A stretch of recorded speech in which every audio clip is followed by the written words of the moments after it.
Moi, c'est Marilyn, massothérapeute, enseignante. Lui, c'est Martin, photographe, graphiste.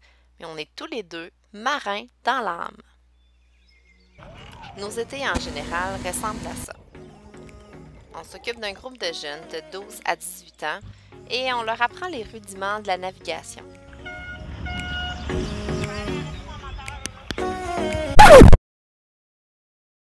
12 mars 2020. La pandémie frappe.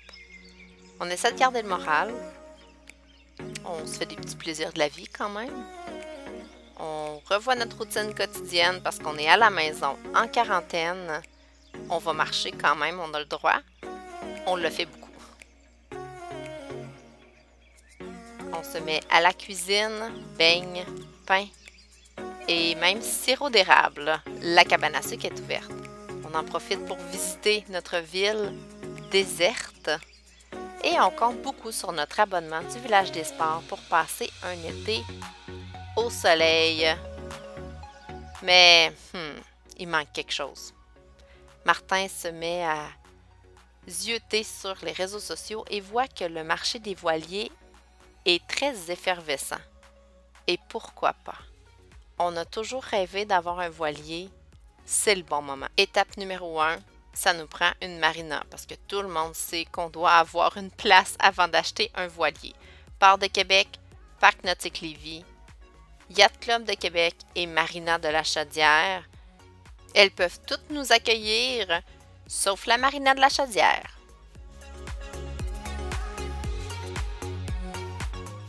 Martin en profite pour consulter un ami qui a un voilier pour lui poser plein de questions et très généreux, cet ami nous invite à bord de son voilier pour une petite sortie sur l'eau.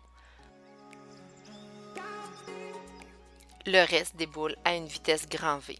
On trouve un voilier à Lévis, le Jenner. On va le visiter incognito le lundi. Le mardi, Martin fait une visite officielle et une offre d'achat. Le voilier est très intéressant, mais il manque le gouvernail. Celui-ci est livré le jeudi et le samedi. On est les nouveaux propriétaires du voilier Mirage 27 Jenner. Vraiment fiers.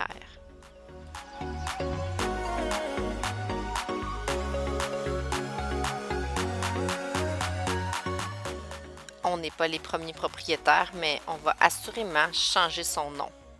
Slancha! Ben oui, Martin et moi, on a des descendances écossaises.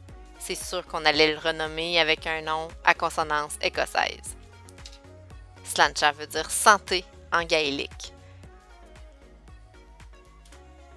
Étant originaire de Lévis, j'ai toujours adoré la vue de Québec, mais surtout du château Frontenac.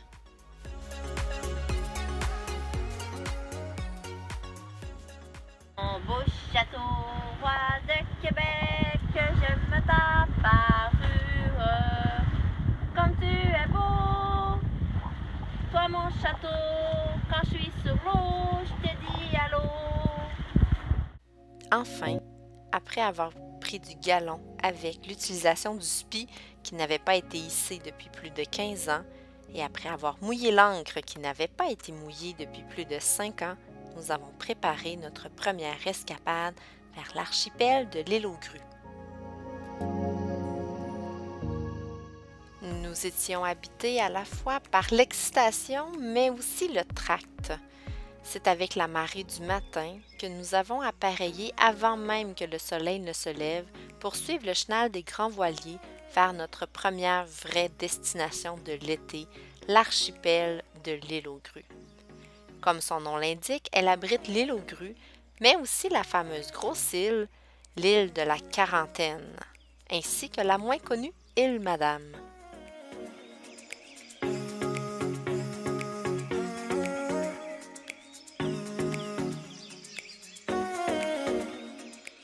En compagnie de notre matelot, nous avons vécu notre première baignade à l'ancre près de l'île de Bellechasse pour ensuite trouver un autre mouillage un peu plus dans l'anse de Bellechasse pour nous éloigner un peu du chant incessant des oiseaux qui habitent l'île.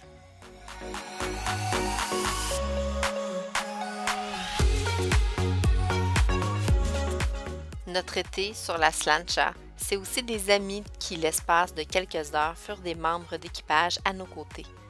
Quel bonheur d'avoir eu à bord ceux qui avaient ou n'avaient pas le pied marin.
Ayant commencé notre saison de voile un peu sur le tard, nous avons repoussé la sortie de la Slancha pour l'hiver le plus loin possible dans le calendrier.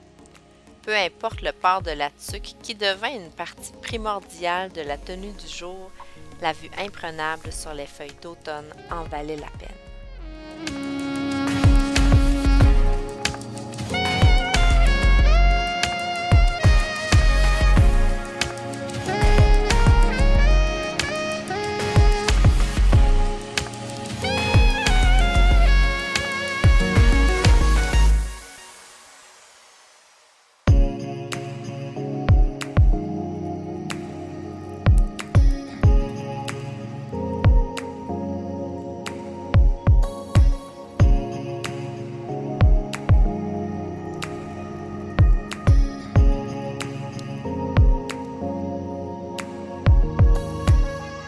Notre dernière nuit avant la sortie de l'eau fut passée au froid sur notre voilier qui nous a tant donné et qui nous a fait oublier l'espace d'un instant toute une pandémie, comme si nous voulions encore un peu profiter d'elle avant le froid de l'hiver.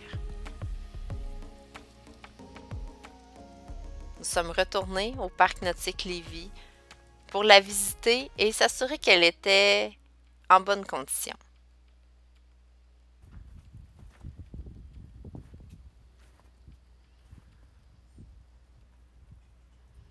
Et l'aventure recommence.